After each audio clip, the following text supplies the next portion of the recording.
ఇప్పుడు మూడవ స్థితి అయిన ప్రౌఢాత్మ స్థితి గురించి మనం తెలుసుకుందాం. ఏంటి మూడవది? ప్రౌఢాత్మ అన్నమాట. ఈ ప్రౌఢాత్మ అనే పదానికి ముందు అర్థం తెలుసుకుందాం. ఏంటి అంటే పరిపక్వత, స్థిరత్వము, గంభీరత. ఇవి ఈ ప్రౌఢ అనే దానికి అర్థాలన్నమాట. అందువల్ల ఏంటి అంటే ప్రౌఢాత్మ స్థితి అంటే ఆత్మజ్ఞాన మార్గంలో ఒక వ్యక్తి భావోద్వేగాలు, ఆలోచనలు, విశ్వాసాలు, ఆచరణలు పరిపక్వత పొందిన స్థితి. ఇందాకే మనం అర్థాలు తెలుసుకున్నాం కదా. ఈ ప్రౌఢాత్మ స్థితిలో అంటే ఆత్మజ్ఞాన మార్గంలో ఈ ప్రౌఢాత్మ ఇవన్నీ కూడా కలిగి ఉంటుందన్నమాట. ఈ దశలో సాధకుడు కేవలం శాస్త్ర జ్ఞానంతో లేదా వినికిడి జ్ఞానంతో కాకుండా ఏంటి అనుభవ జ్ఞానంతో జీవించడం ప్రారంభిస్తాడు. ఏదో మనం పుస్తకాలు చదివింటాం, ఆ పుస్తకాల ఆధారంగా కాకుండా, లేదంటే ఎవరైనా చెప్పింటారు వాటి ఆధారంగా కాకుండా అనుభవంగా తను సొంతంగా అనుభవించిన దాని ప్రకారం జీవిస్తుంటాడనమాట. అతనికి ఆధ్యాత్మిక అనేది ఒక సిద్ధాంతం కాదు, కానీ అది ఒక జీవన విధానంగా మార్చుకుంటాడనమాట. ఇక ప్రౌఢాత్మ స్థితికి ముందుగా సాధకుడు సాధారణ ఆత్మ సాధనలో ఆసక్తి, భక్తి, విచారణ, ధ్యానం వంటి దశలను దాటుతుంది. అంటే మనం ఇంతకుముందు మనం చెప్పుకున్నాం కదా, బాలాత్మ స్థితిలో కానీ శైశవాత్మ స్థితిలో కానీ ఆసక్తి ఉంటుంది, కొద్దిగా భక్తి ఉంటుంది. ఈ ప్రారంభ దశలో మనసు చంచలంగా కూడా ఉంటుంది. కొన్ని సందర్భాలలో భక్తి ఎక్కువగా ఉంటుంది, మరికొన్ని సందర్భాలలో సందేహాలు కలుగుతుంటాయి. ఇవన్నీ కూడా శైశవాత్మ స్థితిలో, బాలాత్మ స్థితిలో. కానీ ప్రౌఢాత్మ స్థితిలో ఈ ఊగిసలాట, అంటే ఇది మంచిది, ఇది చెడు, ఇది చేయాలా, ఇది చేయకూడదా, ఇలాంటి ఊగిసలాట అంతా కూడా కొద్దిగా తగ్గుతుందన్నమాట. ఇంకా వీళ్ళకి ఏంటి అంటే ఆధ్యాత్మిక మార్గం పట్ల స్థిరమైన నమ్మకం ఏర్పడుతుంది. ఏ పరిస్థితి వచ్చినా తన సాధనను కొనసాగించగల సామర్థ్యం కలుగుతుంది. ఎలాంటి పరిస్థితులు వచ్చినా కూడా తన సాధనను మానుకోడనమాట. తాను చేయాల్సింది చేస్తాను, ఆ సామర్థ్యం కలుగుతుందన్నమాట. ఈ స్థితి యొక్క ప్రధాన లక్షణం ఏమిటి అంటే మనోధైర్యం. అంటే సుఖం వచ్చినప్పుడు అతిగా పొంగిపోకుండా, దుఃఖం వచ్చినప్పుడు కుంగిపోకుండా ఉండగల స్థితిలో ఉంటుంది ఈ ప్రౌఢాత్మ స్థితి. ఈ ప్రౌఢాత్మకి దుఃఖం వచ్చినా కుంగిపోదు, సుఖం వచ్చినా పొంగిపోదు, రెండింటిని సమస్థితిలో తీసుకుంటుందన్నమాట. ప్రతిదీ కూడా తన జీవితంలో జరిగేవన్నీ కూడా సమదృష్టితో చూడడం నేర్చుకుంటుంది. ఇదే విషయం భగవద్గీతలో స్థితప్రజ్ఞ లక్షణాలు దగ్గరగా ఉంటాయన్నమాట. భగవద్గీతలో చెప్పారు కదా స్థితప్రజ్ఞ అని, దాని లక్షణాలకు చాలా దగ్గరగా ఉంటుంది. అంటే విమర్శలు వచ్చినా, ప్రశంసలు వచ్చినా, లాభం వచ్చినా, నష్టం వచ్చినా అతని అంతరంగం అనేది కొంచెం కూడా చెలించదు. అంటే వీటిని సమంగా తీసుకోగలుగుతాడనమాట. ఇక ప్రౌఢాత్మ స్థితిలో ఉన్న వ్యక్తి వివేకం మరియు స్పష్టత ఉంటుంది. శాశ్వతమైనది ఏంటి, అశాశ్వతమైనది ఏంటి అనే విచక్షణా జ్ఞానం కూడా మెల్లిమెల్లిగా బలపడుతుంది అన్నమాట.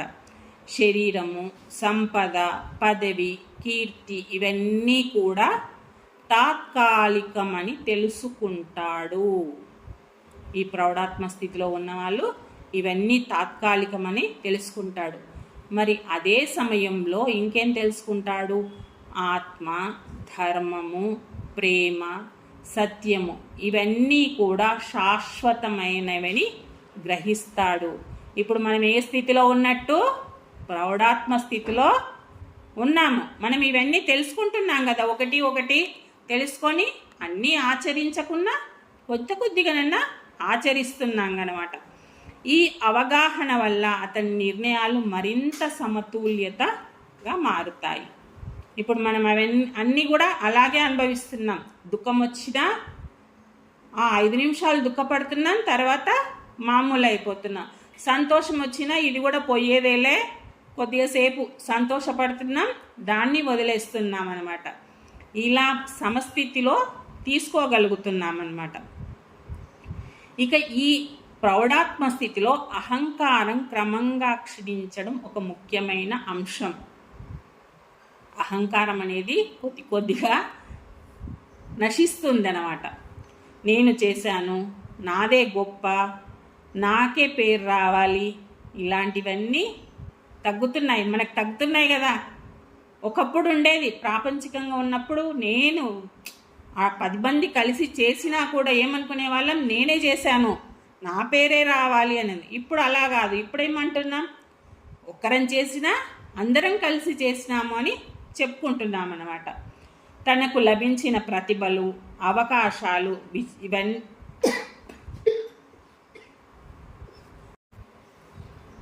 ఏమని చెప్పుకుంటున్నాము, తనకు లభించిన ప్రతిభ కానీ అవకాశాలు, విజయాలన్నీ ఇవన్నీ వస్తే ఏం చెప్పుకుంటున్నాం, ఆ దైవానుగ్రహం వల్ల వచ్చింది, ఆ ప్రకృతి వల్ల మనకు వచ్చినాయి అని మనం భావిస్తున్నాం.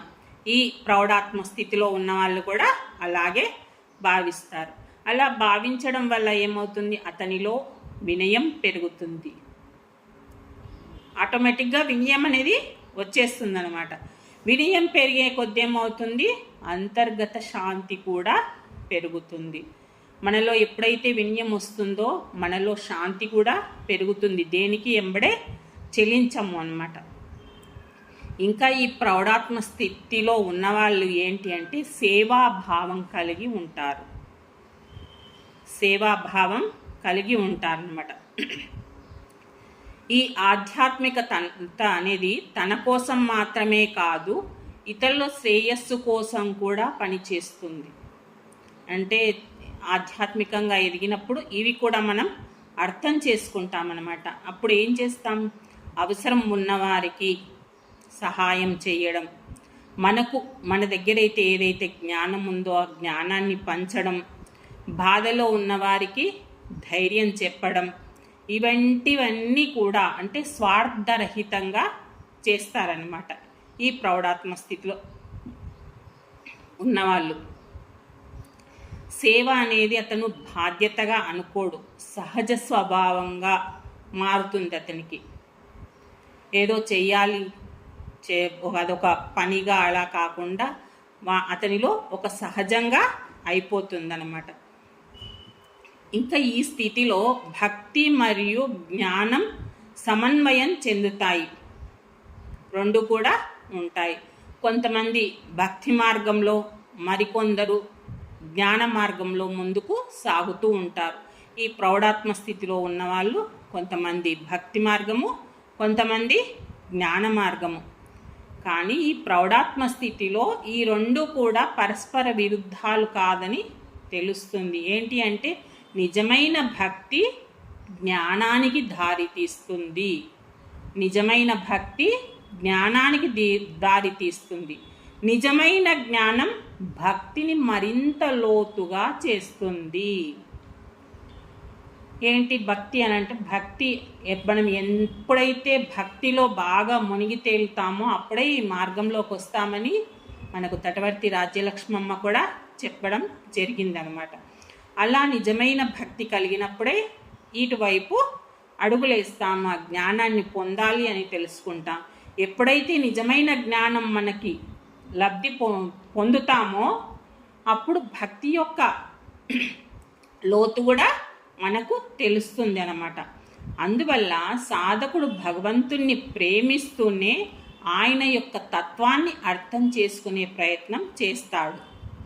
అంతే కదా, ఎప్పుడైతే ఆయన గురించి ఉంటామో ఆయన యొక్క తత్వం, ఇప్పుడు భగవంతుని గురించి ఎన్నో తెలుసుకున్నాం, నిర్గుడని, నిరాకారుడని, ఇవన్నీ కూడా మనకు తెలుస్తాయి అన్నమాట. ఇక ప్రౌఢాత్మ యొక్క మరొక లక్షణం ఏంటి అంటే క్షమాగుణం. క్షమా గుణము అంటే తనకు అన్యాయం చేసిన వారి పట్ల కూడా ద్వేషాన్ని ఎక్కువ కాలం నిలుపుకోడు. చూడండి ఎంత మంచి స్థితిలో ఉంటారో. ఇది మనం కూడా కొద్ది కొద్దిగా పాటిస్తున్నాం. ఆ క్షణానికి కోపపడ్డా కూడా సర్లే వాడి ఆత్మస్థితి అది, మన ఆత్మస్థితి ఇది, మనం కోపపడకూడదు అనేది మనకు కూడా వస్తుంది అన్నమాట. ఎందుకంటే ప్రతి వ్యక్తి కూడా తన అవగాహన స్థాయికి అనుగుణంగానే ప్రవర్తిస్తాడని అర్థం అవుతుంది.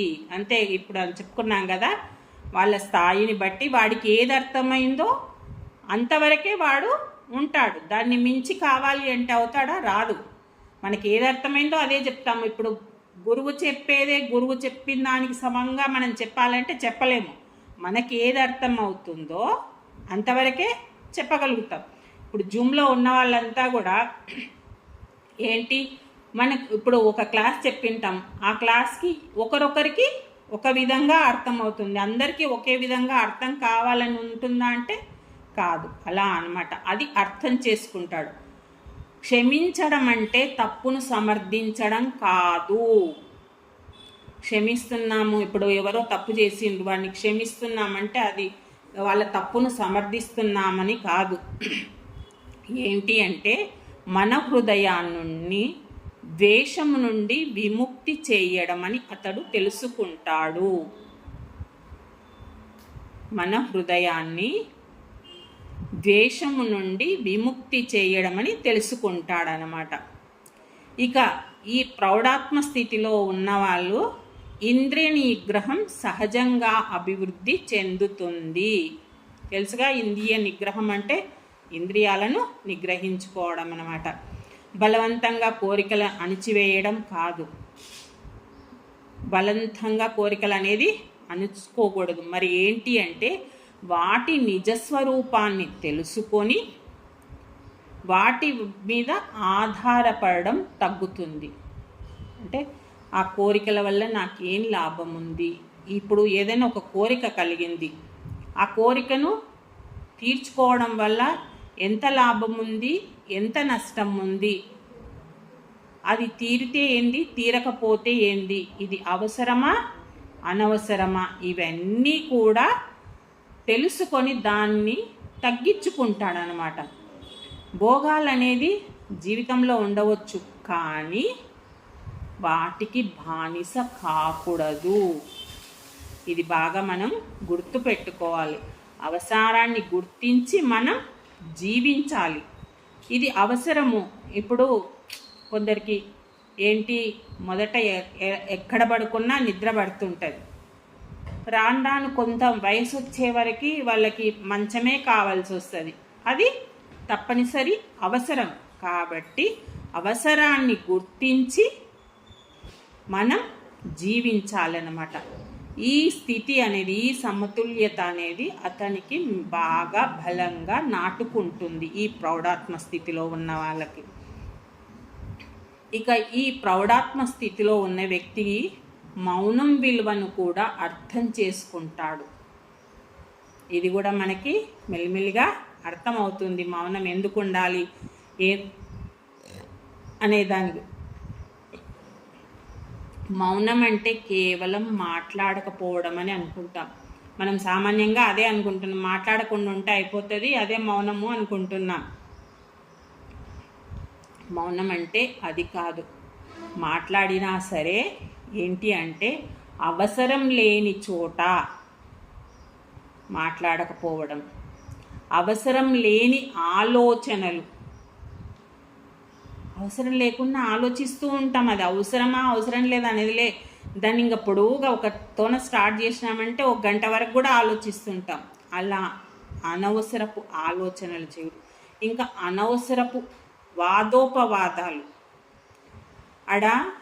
ఎవరో ఇద్దరు మాట్లాడుకుంటూ ఉంటారు, వాళ్ళు మాట్లాడుకుంటున్నారులే అని అనుకొని ఊరుకుంటామా? కాదు. మధ్యలో దూరి వాళ్ళు ఏదో మాట్లాడుకుంటే మధ్యలో పోయి దాన్ని ఇంకా పెంచి పెద్ద చేస్తామన్నమాట. ఇలా అనవసరమైన వాదోపవాదాలు, వ్యర్థ భావోద్వేగాలు ఇవన్నిటి నుండి విముక్తి పొందడం అన్నమాట. చాలా తక్కువగా మాట్లాడాలి. అంటే ఇతను ఆల్రెడీ ఈ ప్రౌఢాత్మ స్థితిలో ఉన్న వాళ్ళు చాలా తక్కువగా మాట్లాడతారు. ఆ మాటల్లో కూడా ప్రేమగా, స్పష్టతగా ఉంటాయి వాళ్ళ మాటలు, ఈ ప్రౌఢాత్మ స్థితిలో ఉన్నవాళ్ళు. అందుకే అతని సమక్షంలో ఇతరులు శాంతిని అనుభవిస్తారు. ఈ ప్రౌఢాత్మ స్థితిలో ఉన్నవాళ్ళు ఇతని సమక్షంలోకి గనక ఎవరైనా అలజడితో వచ్చినా కూడా వాళ్ళు శాంతిని అనుభవిస్తారన్నమాట. ఇక ఈ ప్రౌఢాత్మ స్థితిలో ధ్యానం కూడా కొత్త రూపం దాల్చుతుంది అన్నమాట. ఏంటి అంటే, ప్రారంభంలో ధ్యానం ఒక సాధన అయితే, ప్రారంభంలో అంటే శైశవాత్మ స్థితిలో, బాలాత్మ స్థితిలో ఒక సాధనమైతే, ఈ ప్రౌఢాత్మ స్థితిలో అది సహజ చైతన్య స్థితికి మారుతుంది. ఎలా అంటే, కూర్చొని ధ్యానం చేసే సమయమే కాకుండా మనం సమయం ఇప్పుడు ధ్యానానికి ఉదయం 1 గంట, మధ్యాహ్నం 1 గంట, సాయంత్రం 1 గంట, రాత్రికి 1 గంట అని ఇలా నిర్ణయించుకున్నాం. వీటితో పాటు ఇంకా ఏంటి అంటే, పని చేస్తున్నా, ఏదైనా పని చేస్తున్నా, నడుస్తున్నా, మాట్లాడుతున్నా ప్రతి క్షణం కూడా అంతరంగంలో సాక్షిభావం నిలుపుకొని ఉంటారు. అంటే ధ్యాన స్థితిలో ఉంటారు. నేను ఏ పని చేస్తున్నా అంటే చేస్తున్న పనిపైనే దృష్టి, నడుస్తుంటారు, వాకింగ్ చేస్తుంటారు. వాకింగ్ చేస్తూ ఎక్కడో మాటలు వినడము, ఎక్కడో చేయడం కాకుండా తన నడక మీదనే, అంటే ప్రతి క్షణం కూడా అనుభవిస్తూ ఉంటారనమాట. ఇది కూడా ఆధ్యాత్మిక పరిపక్వతకు ఒక సూచిక అన్నమాట. ఇంకా ఈ ప్రౌఢాత్మ స్థితిలో ఉన్న వ్యక్తి కష్టాలను శాపాలు కాకుండా పాఠాలుగా చూస్తాడు. కష్టాలు మామూలుగా ఏదైనా కష్టం వస్తే నాకెందుకు వచ్చింది ఈ కష్టమని శైశవాత్మ స్థితిలో, బాలాత్మ స్థితిలో అనుకుంటాడు. కానీ ఇక్కడ ప్రౌఢాత్మ స్థితిలో ఏమనుకుంటాడు, అది ఒక పాఠమే, అది నా ఎదుగుదలకు ఒక అవకాశము. ఏమనుకుంటాడు, నా ఎదుగుదలకు ఒక అవకాశము. అందువల్ల ఎప్పుడు సమస్యలు వచ్చినా కూడా ఈ సమస్య నాకెందుకు వచ్చింది అని కాకుండా నేను దీనివల్ల ఏం నేర్చుకోవాలి అని ప్రశ్నించుకుంటాడు. ఏ సమస్య వచ్చినా కూడా దీనివల్ల ఏదో నేను నేర్చుకునేది ఉంది కాబట్టి నాకు ఈ సమస్య వచ్చింది అని భావిస్తాడు.